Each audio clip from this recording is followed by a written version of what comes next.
On today's episode of the Fresh Brew Run Club, my 300-mile review of the Nike Vomero Plus. How have these held up? And would I buy them again? Let's dive in.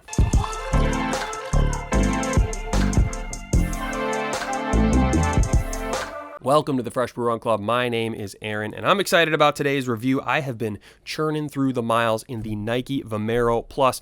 So I've made a few videos about this shoe, my initial run review, my 175-mile review. I compared them to all of the other Nike Vomeros that have come out, including the 18 and the Vomero Premium. But for today's video, I have finally run over 300 miles in these shoes. So we're going to do a quick breakdown of how these have held up over time.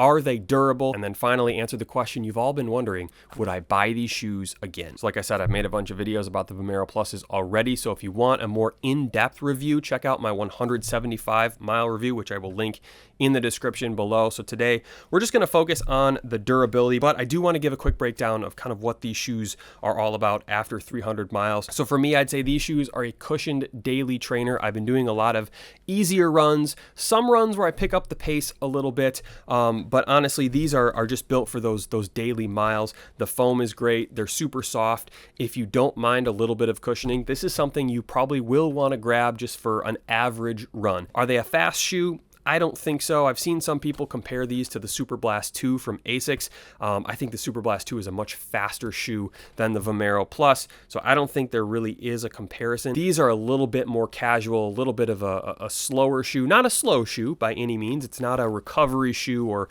an easy run only shoe. All that ZoomX foam in the midsole is not going to give you like the fastest shoe in the world, but it definitely can pick up the pace a little bit as needed. So what I really want to talk about today is the durability of these shoes. When I buy a pair of shoes, my intention is to run at least 300 miles in that shoe before I put it back on the shelf.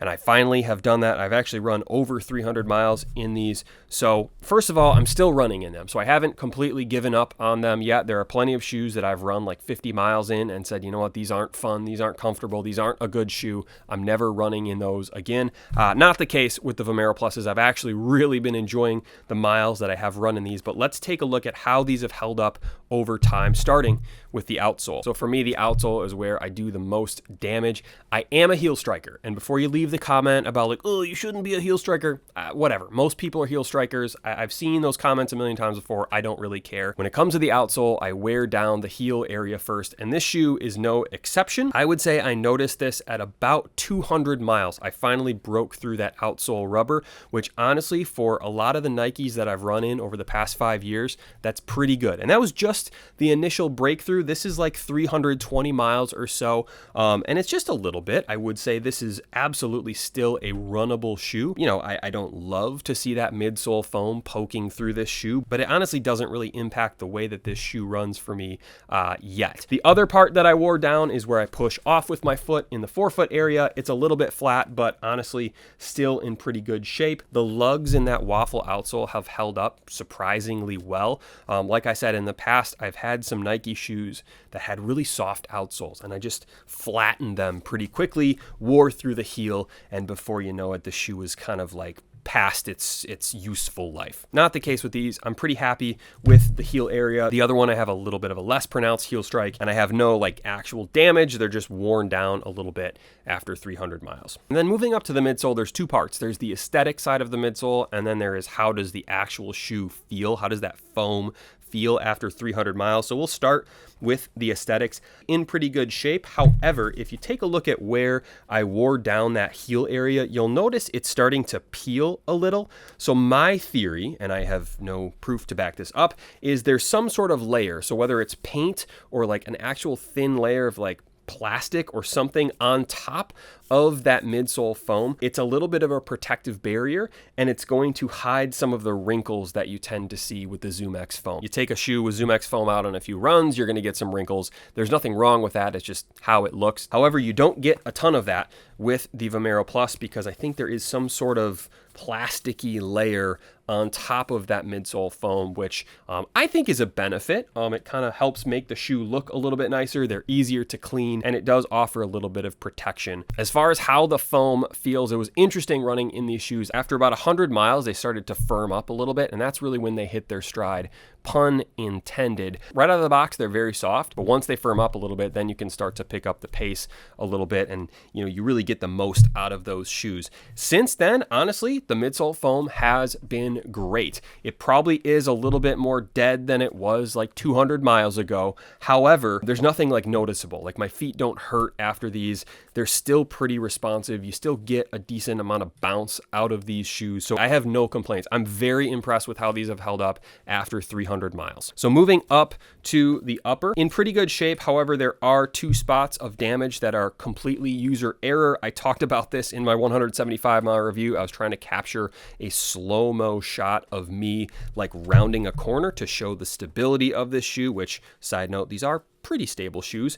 I rounded the corner, no issues, but I didn't give myself enough space for my other foot to land. I had to make a weird adjustment and avoid a curb, and I ended up twisting my ankle. Again, I don't think anyone is going to put themselves in that scenario in these shoes. I was simply trying to get a video for YouTube, so that wasn't a big concern. So I did end up damaging the upper area of this shoe. If you do happen to like fall and scrape up the upper, it's kind of like a thinner, softer material, so you might actually do a little bit of damage. I didn't break through the upper, which is good news. And then the other piece of user-inflicted damage is on the upper here. I was on a long run. It was an early Saturday morning. It was dark. I was just in the zone. I wasn't really paying attention, and I stepped on a road close sign, like the metal foot of a road close sign, and sprained my ankle and put a little bit of damage on the upper area as well as the toe area. Again,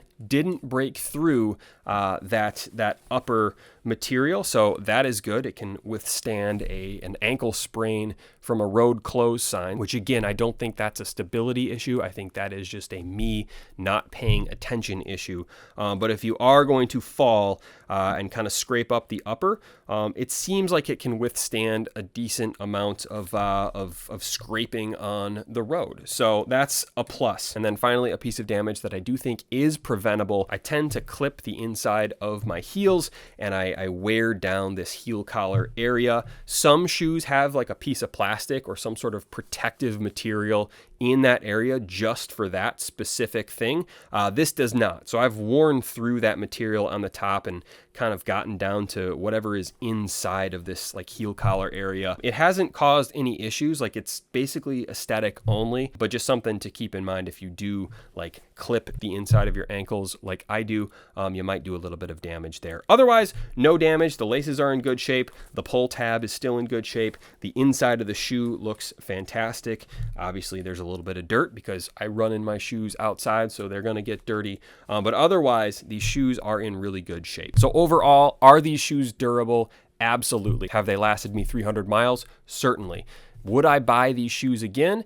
Definitely. I am looking to buy another pair. I'm just waiting for the right deal to come along, but I fully expect to purchase another pair of the Nike Vomero Plus. This has been a fantastic shoe. I'm so glad they released this. This shoe is starting to pick up a little bit of momentum, not just in the running space. I've seen a lot of people singing the praises of this shoe, especially as we get closer to like best of 2025 lists. But I'm also starting to see this shoe pop up in more like the fashion space. So people wearing these around, not just for running, but in everyday life, which is pretty cool. And I think that is exactly what Nike was going for when they designed this shoe from a running perspective, but also the aesthetics of this shoe. So overall, I am very, very happy with the Nike Vomero Plus, my 3-tier proprietary rating system of trash them, which means I get rid of them after like 50 miles, keep them, which means I keep them, but I don't buy another pair, and then buy them again, which means I run 300, 400 miles in these as much as I can, and then I get another pair. I plan on buying these again, although I think I could probably get like maybe another 100 miles out of these. I'm not someone that tries to run like 1,000 miles in every single pair of my shoes. Like as soon as I feel that midsole foam start to break down, I want to find a different new pair of shoes so I don't give myself an unnecessary injury. But I do think there is a decent amount of life left in these shoes after 300 miles. So those are my thoughts after 300 miles. Let me know what you think. Have you bought this shoe? How many miles have you gotten out of these? And would you buy them again? Also, if you have any questions about this shoe, I'm happy to answer those in the comments below. But that'll be it for today. So thank you for watching. Subscribe if you haven't already, and I will see you soon.